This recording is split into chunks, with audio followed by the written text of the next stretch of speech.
So, yesterday was the 115th day of consecutive protests in the city of Elizabeth City that is currently being held hostage by the county of Pasquotank County over the police execution of Andrew Brown Jr., which took place on April 21st, 2021. I have been out here documenting the protests every day since then. There's been a demonstration, at least one demonstration every single day. Some days there's been 2 demonstrations. I think a couple days we even had 3 demonstrations. And so this has been a very active city, especially given that the city is so small. There's only about a population of 20,000 people or so. So the other day we met, finally, with the sheriff of Pasquotank County, the person in charge of the murder department that killed Andrew Brown. That was the other day, and we had a 35-ish minute meeting with him. He didn't really answer any of our questions. He said he was considering doing many things. He also said a citizen review board of the police department is, quote, in the works, and also he's considering it. So it is currently happening. It's going to happen, but then also he's still considering it, so I don't really know what that means. But he did a lot of things where he would give us non-answers. And so, but he finally talked to us after 114 days. So that was our initial demand. Our initial demand on day 1 of the protest was, where the hell is Tommy Wooten?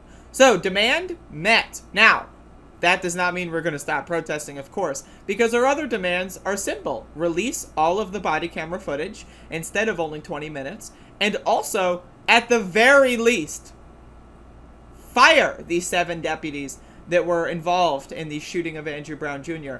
and prosecute them and put them in jail. That is the demands as they are. And Tommy Wooten is not going to be doing those things. He's going to try as hard as he can to avoid doing any of that, even though the people that murdered Andrew Brown Jr. violated the own policy that Tommy Wooten wrote. Tommy Wooten could have just copied and pasted the state's policy. I zoomed in on that cop because I didn't know what he was doing. He could have just copied and pasted the state's law enforcement policies, but he himself made explicit changes. He said that people in the Pasquotank County Sheriff's Department cannot shoot at a fleeing vehicle. And what did his deputies do? They shot at a fleeing vehicle. His policy clearly states that if a deputy is acting unlawfully or against the policy, that it is incumbent upon other deputies to then try to stop those deputies from hurting people. And so all 7 deputies didn't do that. So, but they're still on the force. Now, I'm telling you right now, if my job at Food Lion at the grocery store is to stock the shelves, and I put all the barbecue sauce in the produce aisle, like, you know, when you go into the produce section and you see all those stands with their, like, 45-degree angles with the fucking tomatoes in there, what if that was just barbecue sauce and the ketchup packets?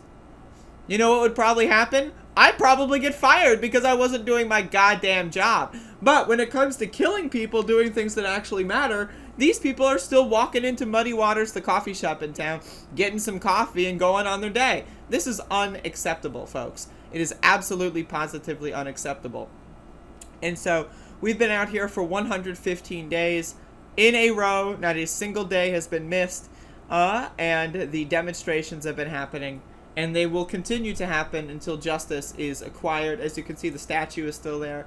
For a reminder, folks, actually, this Monday is the next county commissioner meeting. But not the last county commissioner meeting, but the county commissioner meeting before that.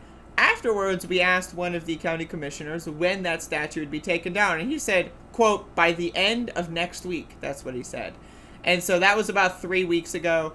It's still there. They spent $28,000 on removing the Confederate statue, and it's still there.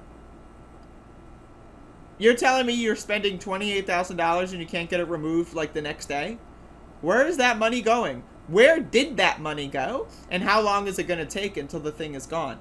No, my personal opinion is the statue is 3 blocks down from the Pasquotank River. So I'm just throwing that out there. But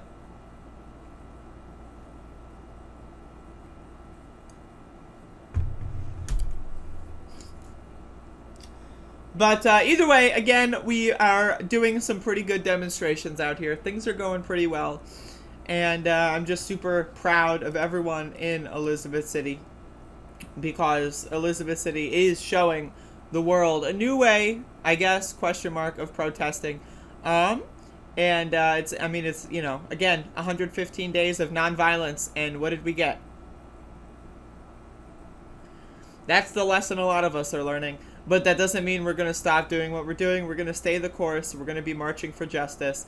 And we're going to be out here every single day. We're going to go through summer. We're going to go through autumn. We're going to go through winter.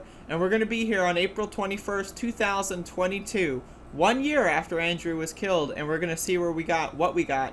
And I wouldn't be surprised if we've gotten nothing by that point. But still, we're going to keep going. We're not going to stop. And this is just part of daily life in Elizabeth City, North Carolina.